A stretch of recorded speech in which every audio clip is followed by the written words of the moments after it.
Ivana Kouchnir-Baron, je suis d'origine ukrainienne. Je suis arrivée en France en 2010 pour mes études et je suis la présidente de l'association Solidarité Bretagne-Ukraine. Bonjour, je m'appelle Katy Petrova, je suis d'origine géorgienne et je suis étudiante en master de droit public à l'Université Bretagne Sud maintenant.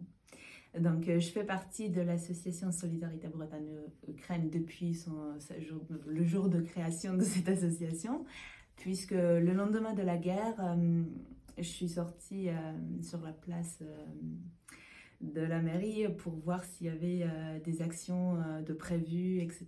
Et j'ai croisé quelques personnes du collectif de Solidarité Bretagne-Ukraine qui avaient organisé une petite démonstration.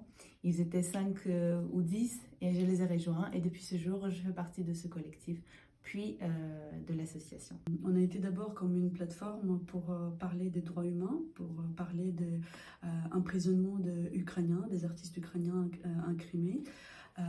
Pour les crimes que la Russie a commencé avec cette invasion.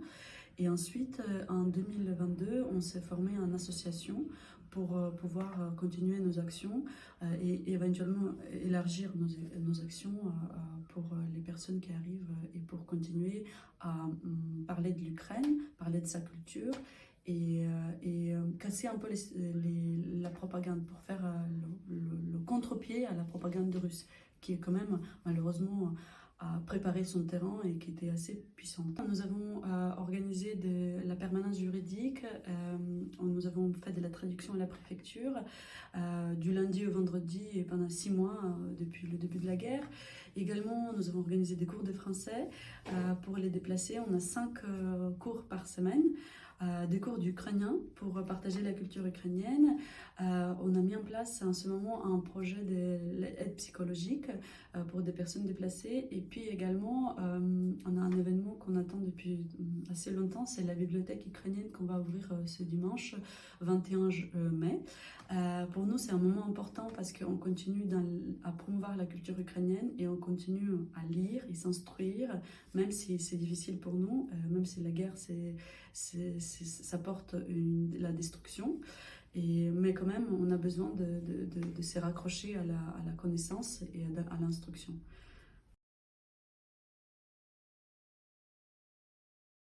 Dès le début, on s'est divisé en 2 parties.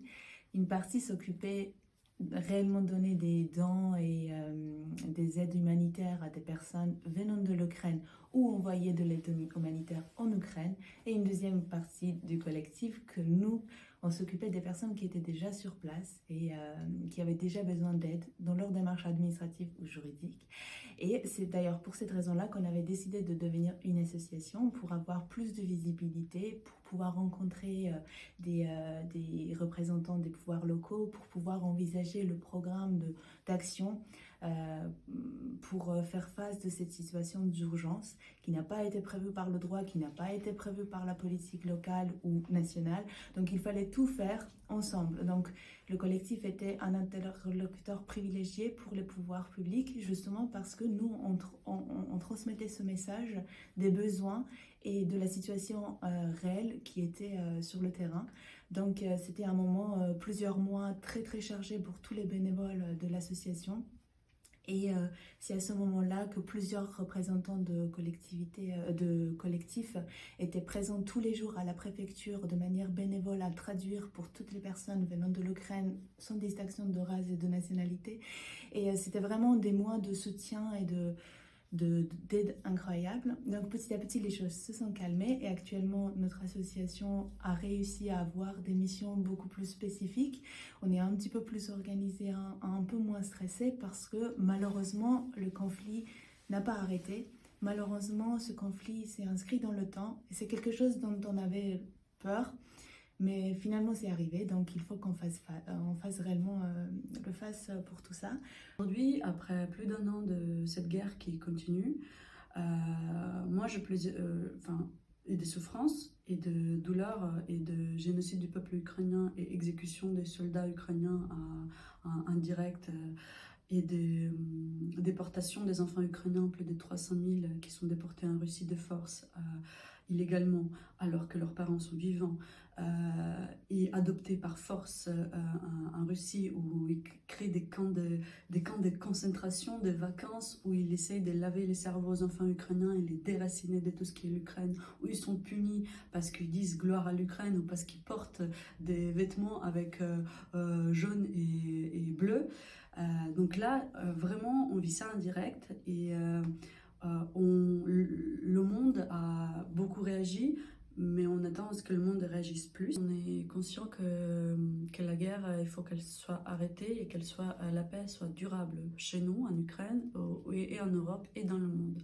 Pour ceci, nous considérons qu'il faut que l'Ukraine gagne cette guerre et on s'inspire de l'exemple de la Deuxième Guerre mondiale, où le monde a combattu les nazis.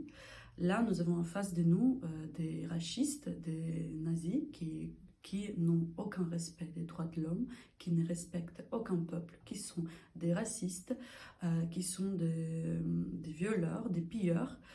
Et il faut poser fin à leurs crimes.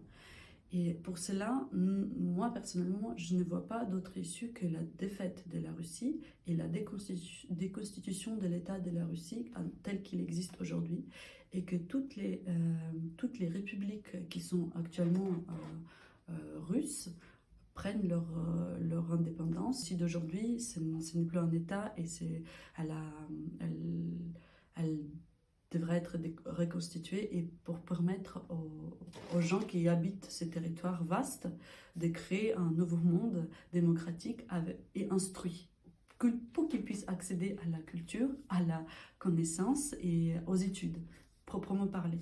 Pour assurer la paix dans le monde, il faut que tout le monde puisse accéder à l'éducation correcte, sans propagande. Nous appelons à ce qu'on soit solidaires entre nous, parce que nous avons tous en commun un ennemi en commun. Que ce soit l'Ukraine, que ce soit Syrie, que ce soit Iran, que ce soit la Géorgie ou d'autres peuples qui ont subi des violences de la part de la Russie, même les Tchétchènes qui ont eu la guerre atroce. Donc tous ces peuples-là, je pense que ce serait bien qu'on se réunisse tous ensemble pour combattre pour une fois et toutes la Russie, cet État terroriste.